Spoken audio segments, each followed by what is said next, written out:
अरे यार विजय, दिन रात पढ़ाई करनी पड़ेगी तभी टॉप होगा। हाँ यार राहुल, टाइम बर्बाद मत करो, चलो पढ़ाई करो। चलो यार पढ़ लो।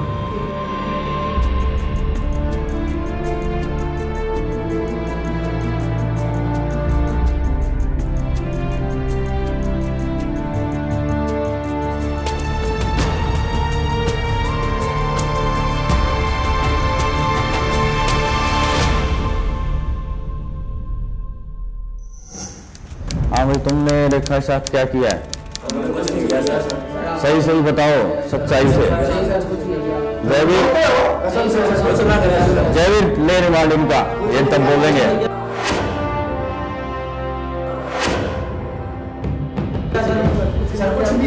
अरे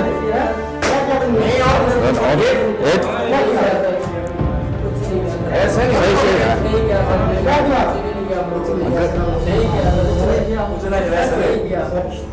सच सच बता दो। अभी तक काफी गुंजाइश है, हम आपको छोड़ सकते हैं। अगर सच्चाई नहीं बताओगे तो कई दिन पिटाई होगी यहीं पे। पता क्या किया है? कसम से कुछ भी नहीं किया सर। कुछ नहीं किया। जयवीर, जयवीर सीधा कर इनको, लंबा कर इसको। ऐसे मानेंगे नहीं। नमस्कार, जुर्म की दास्तां में आपका स्वागत है। मैं हूं कुमार गौरव। कितनी अजीब बात है, 4 लड़के जो अपनी पढ़ाई को लेकर इतने सीरियस थे, आने वाले एग्जाम्स की तैयारी कर रहे थे, अचानक एक लाश मिली और पुलिस इन चारों लड़कों को पकड़कर अपने साथ ले गई। क्या इन चारों लड़कों का उस लाश के साथ कोई रिश्ता था? क्या ये लड़के उस लाश को जानते थे, उस लड़की को जानते थे जिसकी लाश मिली थी? इन तमाम बातों को समझने के लिए, जानने के लिए कुछ पन्नों को पलट कर देखना होगा।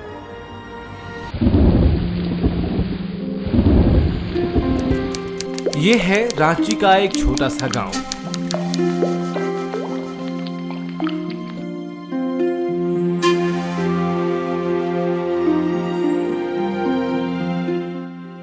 इस गांव के ही रहने वाले राहुल, विजय, मोहित, मोनू और रेखा एक ही कॉलेज में पढ़ते थे।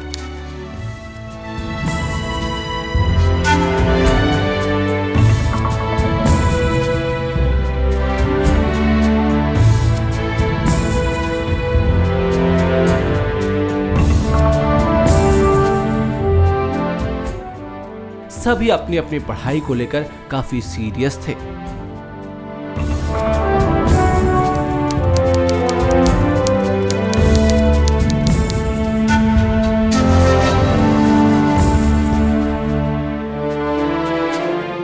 हर रोज वो कॉलेज जाते थे।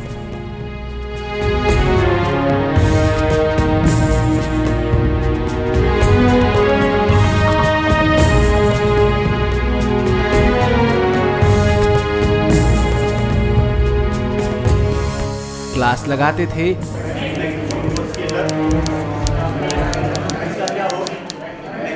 डायरेक्शन देखो, जैसे दुकान पर गए थे, जाके कह दिया 5 दे दो, क्या देगा? देगा बच्चा? नहीं देगा ना। तो इसका मतलब क्या, हमने उसको बस क्या बताया है, मैग्नीट्यूड, क्वांटिटी बताई ना, हमने डायरेक्शन नहीं दी ना। पेन चाहिए, पेंसिल चाहिए, बुक चाहिए, क्या चाहिए?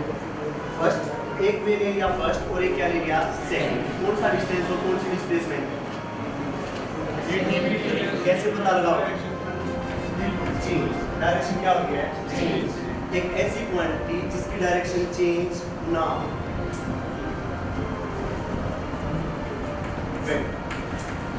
मल्टीप्लिकेशन हो सकती है वेक्टर की और किसी स्केलर की। और फिर अपने घर वापस आ जाते थे।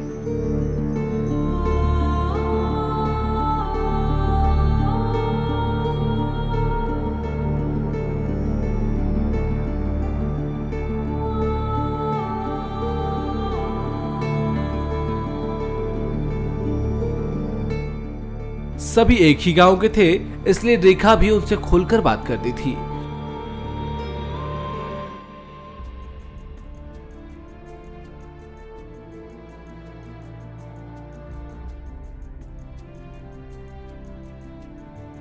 अपनी प्रॉब्लम्स दूर करने में उनकी मदद भी लेती थी। कभी कभी वो इकट्ठे पढ़ने भी जाया करते थे।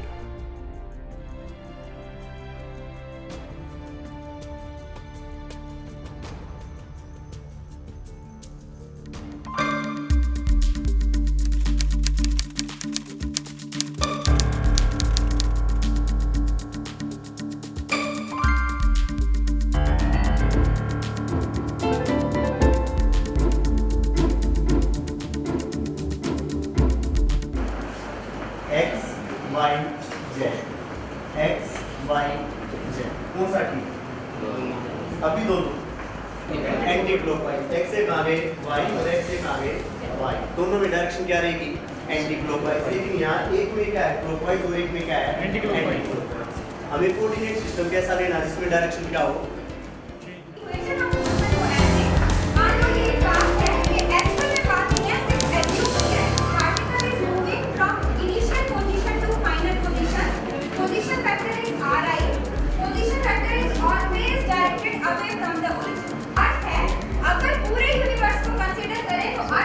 बहुत ज्यादा ट्रैवल कर लिया अपनी डायमेंशंस के कंपैरिजन में।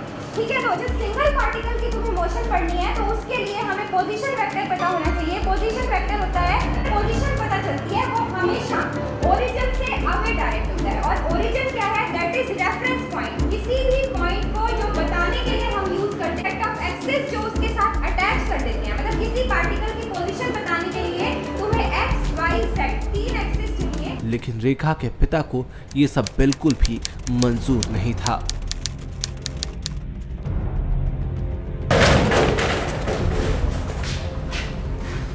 देखो रेखा, तुम्हारा इस तरह से बच्चों से बात करना मुझे बिल्कुल पसंद नहीं है।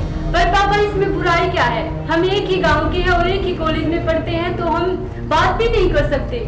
फिर एक गांव के हैं तो क्या? क्या हुआ पापा, बात भी तो करते हैं। No, we can't tolerate it.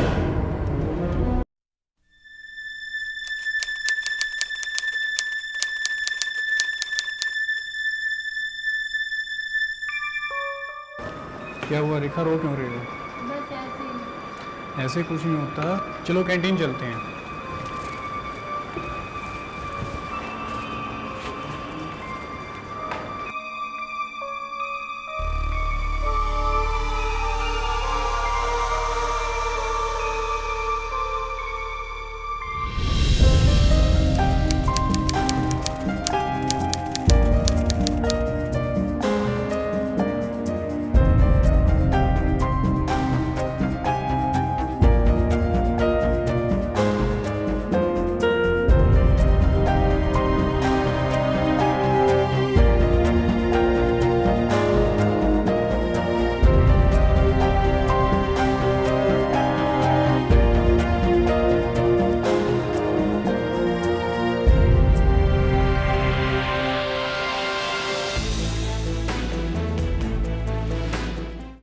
रेखा इसी तरह से अपने दोस्तों के साथ पढ़ती थी। जब भी वो उदास होती, अक्षय उसके पास चला आता, एक्सप्रेशंस के जरिए उससे बातें करके उसको मनाने की कोशिश करता। लेकिन दूसरी तरफ रेखा के पिता राहुल, मोहित, विजय और मोनू बेहद खफा थे इनसे। वो ये सिलसिला यूं ही चलता रहा।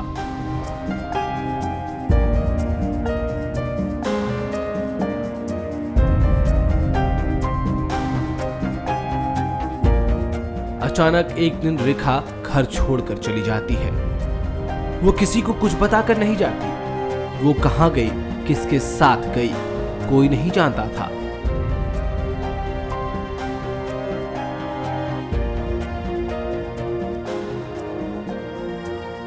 उधर रेखा के पिता परेशान तो थे, साथ ही काफी गुस्से में भी थे।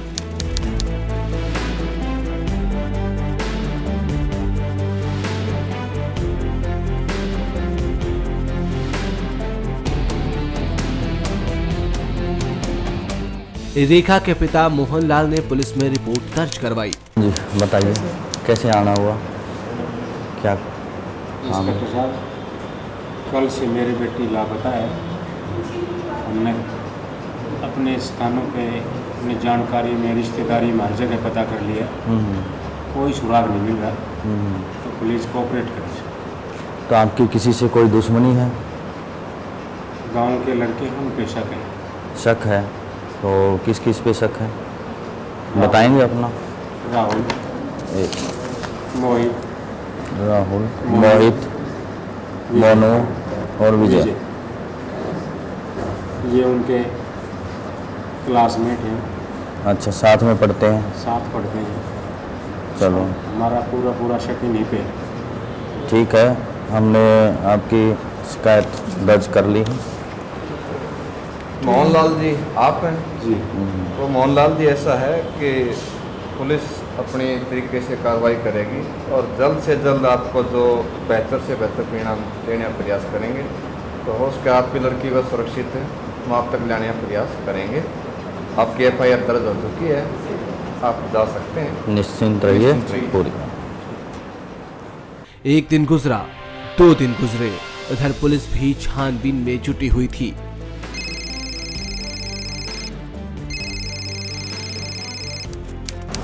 हेलो जी जी। ओहो वेरी गुड। कहाँ बता सकते हैं आप?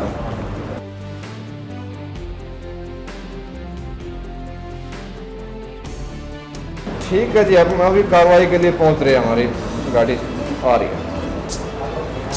तो कभी जी फोन आया है, किसी अननोन पर्सन का है। उन्होंने बताया कि पास के जंगल में एक डेड बॉडी पड़ी है, किसी लड़की की है। तो चलिए एक बार वहाँ पर चलकर कार्रवाई करनी चाहिए। हो सकता है वो मोहनलाल की लड़की हो। चलो तो एक बार शनाख्त के लिए वहाँ चलते हैं। ठीक।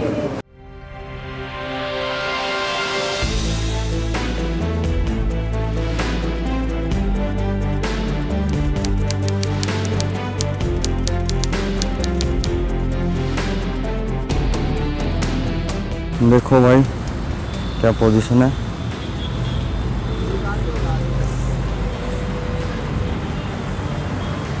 ढक दो।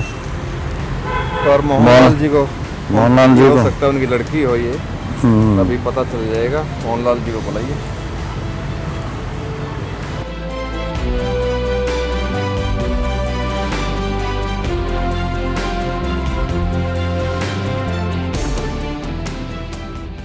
पुलिस को एक लाश मिलती है अधजली हालत में। पुलिस रेखा के पिता मोहनलाल को बुलाती है शिनाख्त के लिए।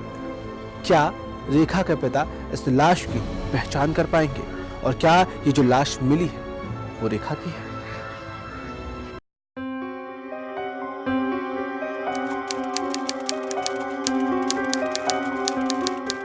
ओ माय गॉड, ये तो रेखा है, ये तो मेरी बेटी है।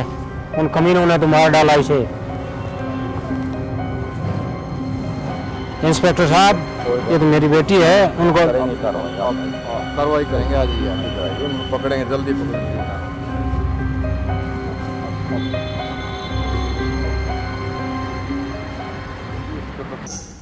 हाँ भाई, तुमने रेखा के साथ क्या किया है?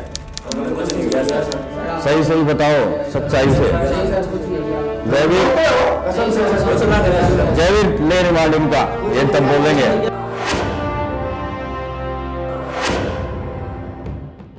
रेखा के पिता की शिकायत पर पुलिस राहुल, विजय, रोहित और मोनू को गिरफ्तार कर लेती है।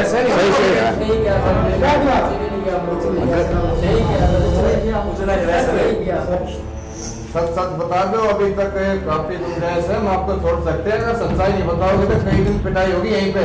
पता क्या किया है? कसम से कुछ भी नहीं किया सर। कुछ नहीं किया। जयवीर, सीधा कर इनको, लंबा कर इसको। ऐसे मानेंगे नहीं। रेखा को जानते थे पहले से? जानते थे? आपकी क्लास में पढ़ते थे? तो झूठ क्यों बोल रहे हो? सर हमें ये नहीं पता। उस दिन कहाँ थे जिस दिन रेखा का मर्डर हुआ? तुम ऐसे नहीं मानोगे।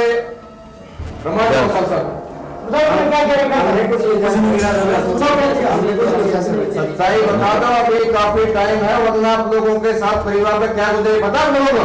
सर हमने नहीं किया, कुछ नहीं किया। अरे मुझे लग रहा है तो वैसे लग रहा है मर्डर। बताओ सही सही। हमने नहीं किया कुछ।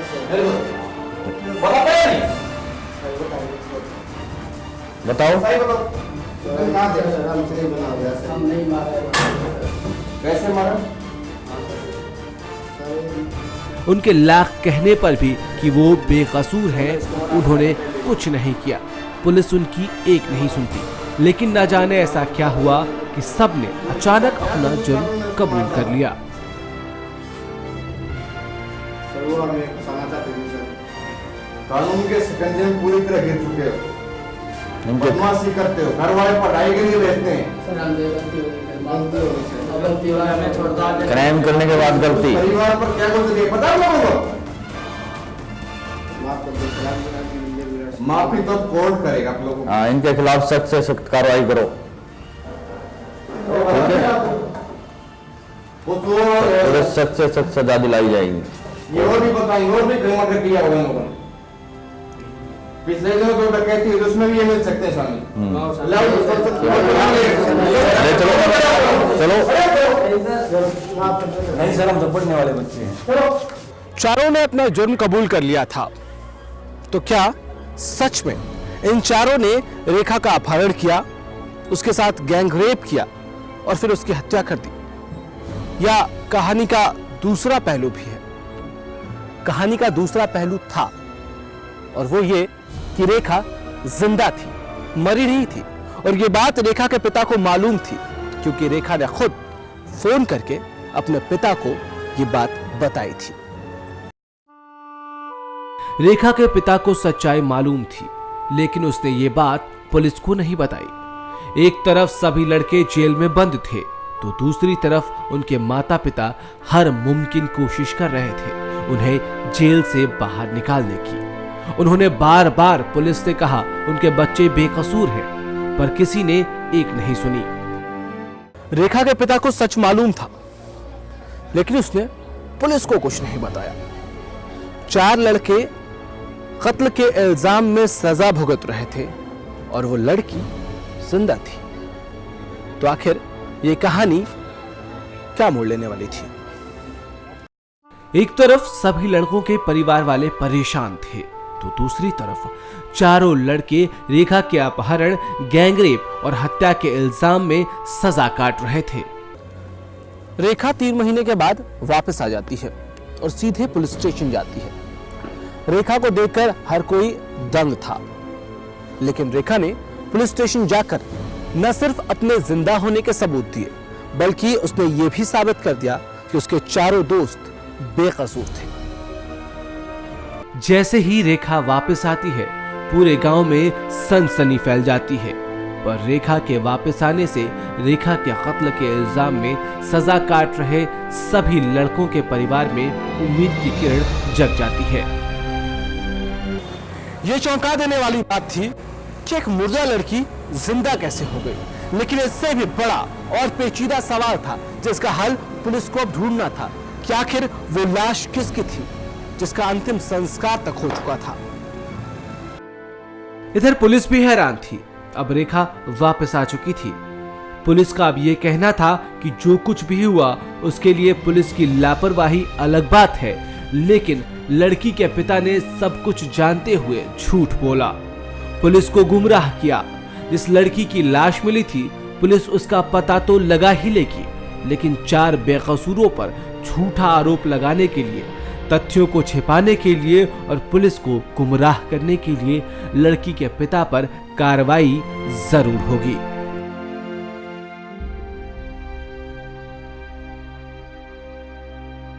दोस्तों, कहते हैं जुर्म का घड़ा एक न एक दिन भर ही जाता है। इस केस में भी यही हुआ।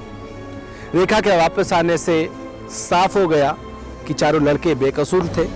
वो जेल से बाहर भी आ गए, लेकिन रेखा के पिता को सख्त से सख्त सजा जरूर मिलेगी, क्योंकि जानबूझकर उसने न सिर्फ इन 4 लड़कों के जिंदगी के साथ खिलवाड़ करने की कोशिश की, बल्कि पुलिस को भी गुमराह किया।